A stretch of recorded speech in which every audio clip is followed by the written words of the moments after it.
Good afternoon, everyone. For those of you I have not yet met, my name is Kendall Dillon. I work in operations here at the Innovation Center, and I am honored to introduce our next speaker, Paula Muller, who is the founder of CareLink 360. CareLink 360 is a cutting-edge digital health companion designed to support caregivers and reduce isolation for older adults, specifically those living with dementia. Paula's kind, passionate, and innovative spirit inspired our partnership with CareLink 360, making it possible for us to showcase and demonstrate their digital health companion device right here at the Innovation Center. Today, Paula will share insights into the benefits of this technology, including the positive impact it has on the well-being of caregivers and care receivers everywhere. Please join me in welcoming Paula Muller.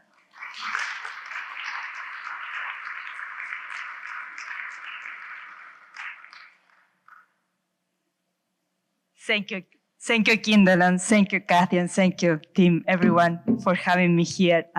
It's an honor. So, to clarify the things, my accent, I'm originally from Chile, so I hope you can understand me well. But I've been living in the US for over 28 years. So, I founded CareLink 360, actually originally was called Sociavi. That was my way of merging what I was looking for. Sociavi is a Latin word that means share and unite.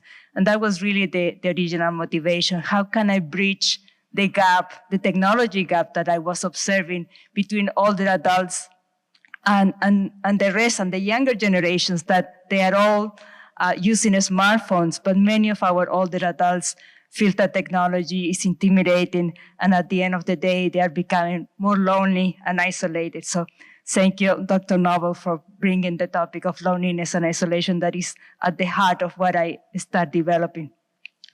So, okay, here. So the talk that I want to present to you is how CareLink 360 is supporting people living with dementia, but also their caregivers.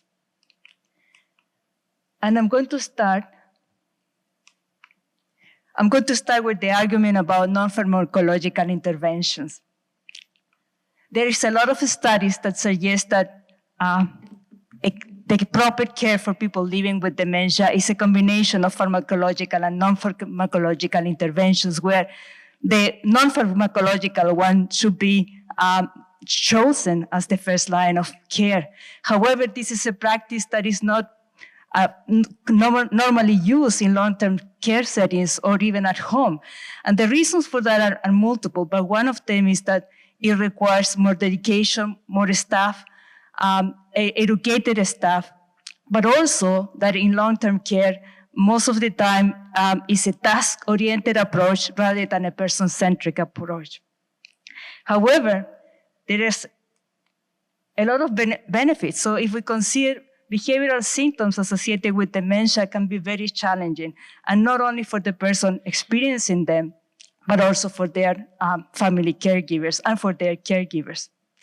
But I came across this model, which I found very interesting, and that's what I wanted to share that with you, is the progressively lower stress threshold, PLST, which was developed in 1987 by Dr. Hall and Dr. Buckwalter. And what they describe is that every one of us had a stress threshold, and that can be modified. And I experienced that myself when I'm extremely tired or when I don't sleep well. Well, my threshold to interact with other people is different. Now, people living with dementia are even more affected. And as you can see in this graph, as the day goes on, they can, if they have a good night's sleep, which not always is the case, they are going to start with a low stress threshold.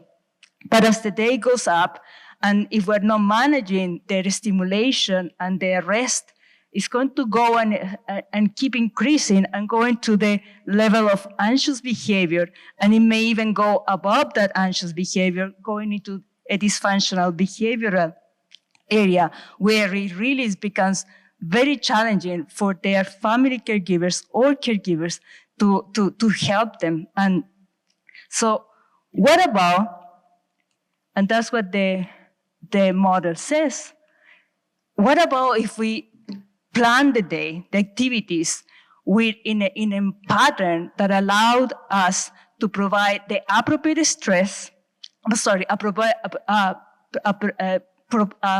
provide the appropriate stimulation with a combination of rest. So in order that throughout the day, they are never going to achieve this anxious behavior threshold. And I believe that technology can help on that. And that is part of how it was one of the motivations for creating Kerlin 360. However, I identified early on that mainstream technology has a lot of challenges. And I classify those challenges in the following 4 categories. One is vision, another one is hearing, dexterity, and cognition.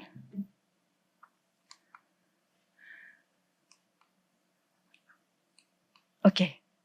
Well, when we talk about vision, all of us as we age have problems. One of the conditions that we develop is presbyopia. We all, at some point, start needing reading glasses, so we cannot adjust properly objects that are closest to us.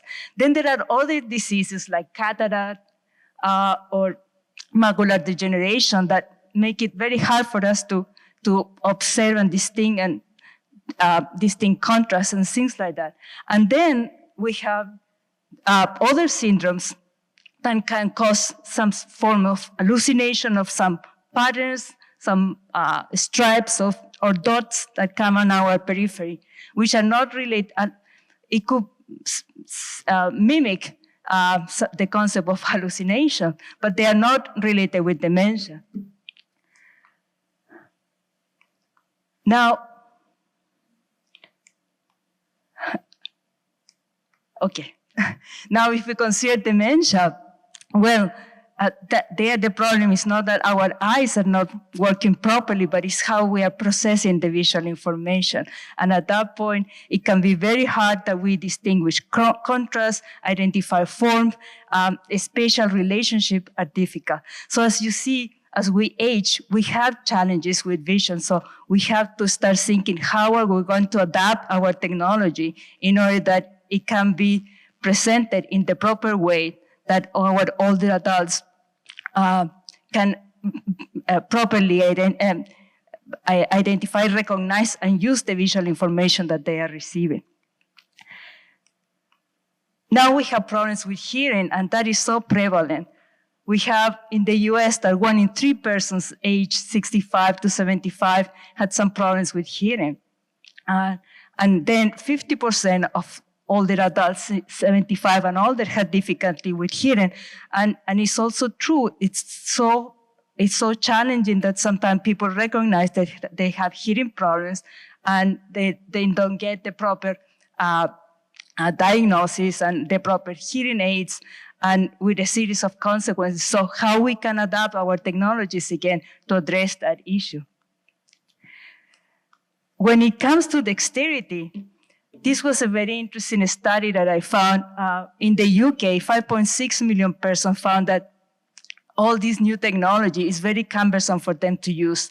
All those zoom, pinch, scroll is just too cumbersome. All of these gestures that are traditionally used in tablet and smartphones are just too complicated. But there is on top of that a physical situation. All these tablets, in order that they can identify where you are touching, they are transmitting a little bit of electricity to your skin. And there are some conditions when you have dry skin or it's very hard, your skin, that transmission doesn't work so well. So then the touch accuracy is not as expected as compared with a younger person. So in that case, trying to make a very, very small icon on your screen, it's going to be very difficult for them because visually they cannot see very well where the object is. And then by touching, they don't have the accuracy that a younger person has. So how can we adapt technology not to make it so dependent on the touch accuracy that some applications require? And then you have problems of arthritis, Parkinson, multiple sclerosis that, again, make it hard for technologies. And then when we're talking about cognitive decline, we have even other challenges. And then here is technology, the sequences in order to manipulate those apps, it becomes very cumbersome. So in developing Kerlin 360, I pay attention on all those areas in order that I was simplifying the contrast, making a big simplicity in the presentation of the applications. For hearing, I was making it louder in order that they can hear properly, even in some conditions. In my experience through the years, even for some older adults, using hearing aids was difficult to hear, so it has to be very loud for them. And then dexterity, making it very simple, that the icons are big, that we're not using those complicated gestures, but just touch. And then for cognition, making it very simple.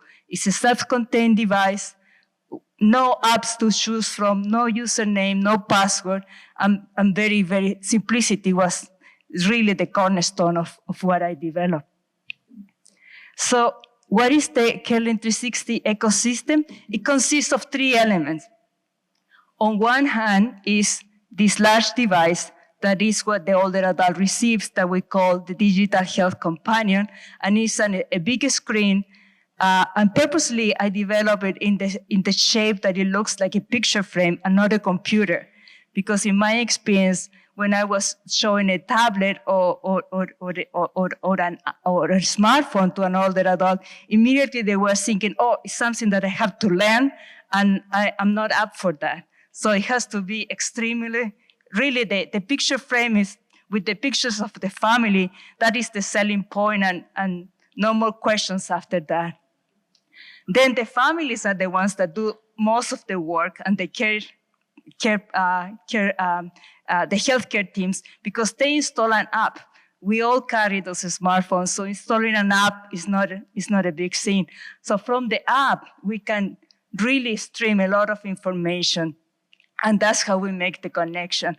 And the beauty of this is that for the older adults, having the connection through the pictures, the videos, even the video calls that the family can send, and being so simple, not only help the older adult staying connected with their loved ones, but also gives peace of mind to the family caregivers, because they know they can reach out mom or dad at any point in time, and they know they are going to reach it because the mom or dad doesn't need to do anything. You touch just the button on the app, and your face show up on the big screen of mom or dad, and then you start talking with them. But then we also pay a lot of attention to the data that we collect, in the sense that families can track all the interactions that are happening in this device, so we can provide reports and give that visibility to the families. And I'm going to talk a little bit more about that in a bit. So through the years, this device started as bridging the communication gap, just being this connection. But then as the year progresses and I start learning more about what are the needs of older adults and recognizing how prevalent dementia and Alzheimer's is with older adults, I start expanding the capabilities of this device and created activities that they were able to do on the screen, and we call it the brain fitness modules. But then we continue expanding, and then when we have the capability of videos, those videos can be educational, can be entertaining. So that's why right now we have this full spectrum of capabilities that can serve many different older adults and their families. So we have cognitive, physical, and other wellness tools.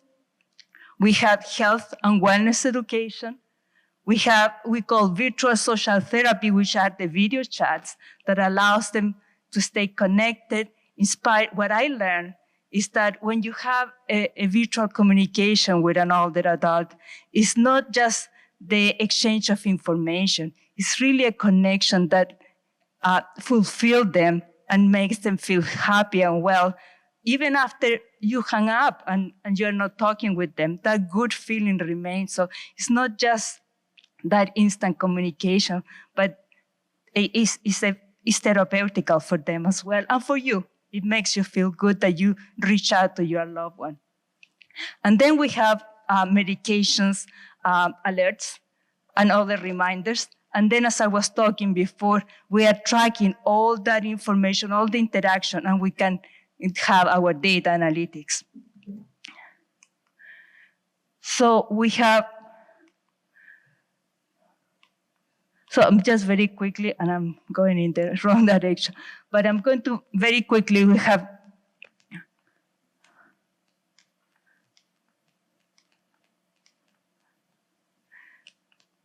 okay, we have the brain fitness tools, which are over 400 activities that they can do from very simple to more complex one. And you will see some videos of examples in the next few minutes.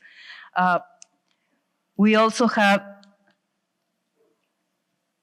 the capability of providing videos that are educational, so you can have a personalized library of video if you think about some recovery time, what type of exercises they should go after, let's say after a stay in a hospital. We can use the tool to provide that education. We have the virtual social therapy, the video chat, which is an opportunity to inspire, motivate, support, and offer also peace of mind to their family members.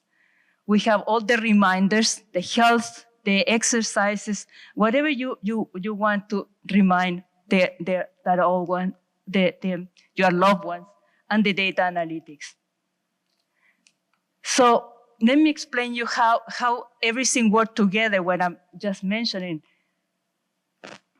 Let's assume that you have an older adult with mild cognitive impairment or early stages dementia, and then the diagnosis of obesity and probably depression.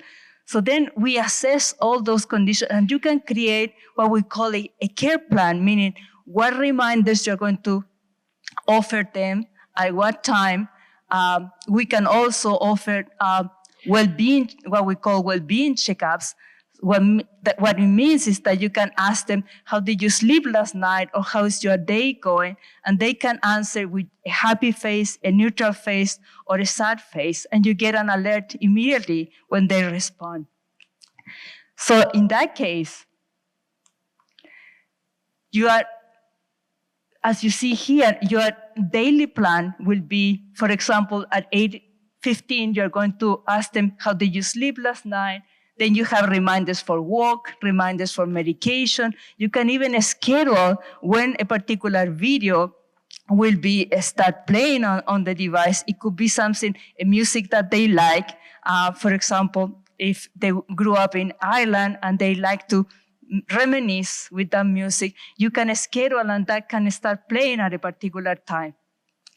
And then you have another well-being checkup at the end of the day. And then with our data analytics, you can start tracking how they are doing, how they are responding to this original plan, and you can make adjustment as the time goes by. So for example, we may want to introduce another video, something that is suiting to calm them during the day, or we can alert them of another type of activity that they can do, like a more simple jigsaw puzzle, and so on and so forth. So we can generate all this type of reporting of all the interactions that they do on the device, like as was mentioning before. And we can go into very detail of this reporting. But what I wanted to share with you also is that we have been extremely lucky and fortunate to have been able to partner with a company called Canary Speech. And Canary Speech had developed the technology to analyze just through 40 seconds of your voice biomarkers. So they can identify anxiety and stress in the care recipient and in the caregiver, depression and mood, and health and wellness, and also the vocal energy and mild cognitive impairment and Alzheimer's and dementia on the patient. So by integrating this technology, we have yet another wealth of information that we can track over time and help family and make assessment of how was that visit with that aide. You can record 40 seconds after that visit with a particular person and see, was that stressful for the person living with dementia, or was it a good visit? And then that is yet another tool that we have to our disposal. So with that enhances all the data that we're collecting as to help family caregivers and also care professionals make assessment and adjust the care and make the right decisions. Sometimes you may need more care in the home, or it may be the right time to move to another place where they need more care. So now I want to show you some pictures and videos. And here you are going to see, this is a couple. The husband is the caregiver for his wife. She has dementia, and that's how they are using the CareLink 360. He helps her identify the one of the brain fitness modules, and she's the one that does it on her also. It's a way for her to be stimulated, for them both to do something, an activity together, and then another way of engagement. The lower picture on the left is a video visit with their daughter, which is very simple for them to do. And then you can see that that's how the family members uses the app, and then just the older adult interact with this video visit with their loved ones. And on the top, again, is one of the very simple activities that the persons can do that we call it reveal by touch. Because in that case, they start with a white screen, and as they move their finger on the surface of the screen, the image underneath start appearing, like you see here, the cat. And now I would like to show you some videos, so I don't know if you can help me play some videos of showing the utilization of CareLink 360. How are you today? Oh, lazy. I mean, I'm just sitting alone. Well, how about we sing a song? Would that be all right? That sounds good. All right. This little light of mine, I'm gonna let it shine. Oh, this little light of mine, I'm gonna let it shine. This little light of mine, I'm gonna let it shine. Let it shine, let it shine, let it shine. Very nice. Yeah. Okay. Yes, ma'am. Thank you for singing with me. Oh, here it is. Yeah. Perfect. Okay. Then you're looking for learn. Maybe we can set this on your lap. So the second word is you found love. We So just had love. Oh, okay. Learn. Lea.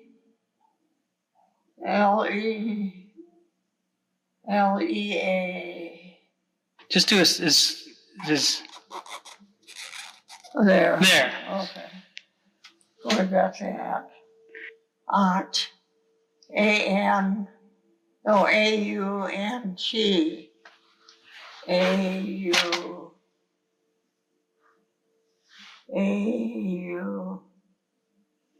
Well, here's A-U-N, but no T. Where's a T? There. Oh, here. Aunt? Yeah? Okay.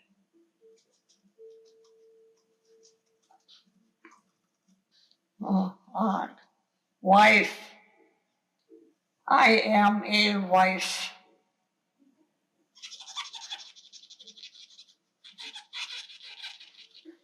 Heart H. Heart. Oh, that's Christina? Yeah? And that's her little granddaughter? This is Kinsley.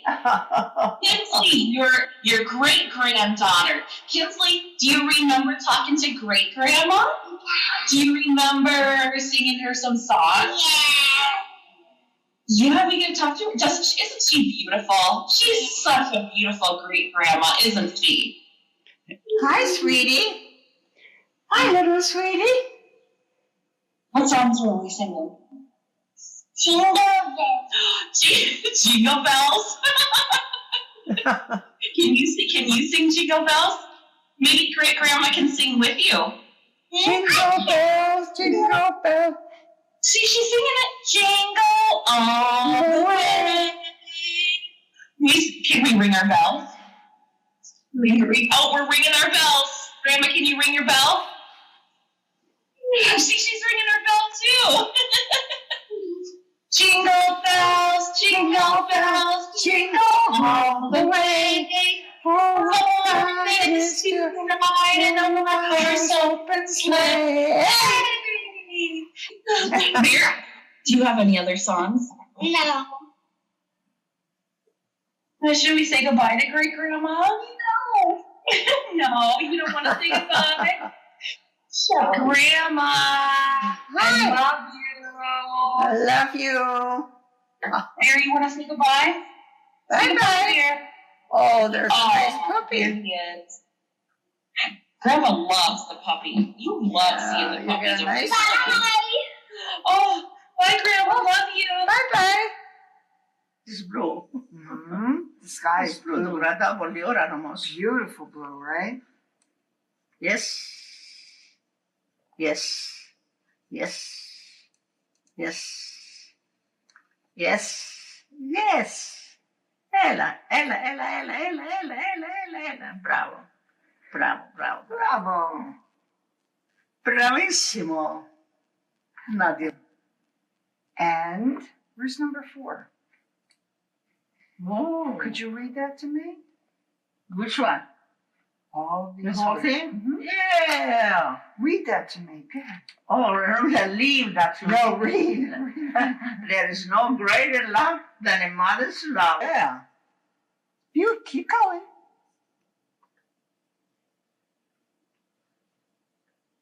How pretty.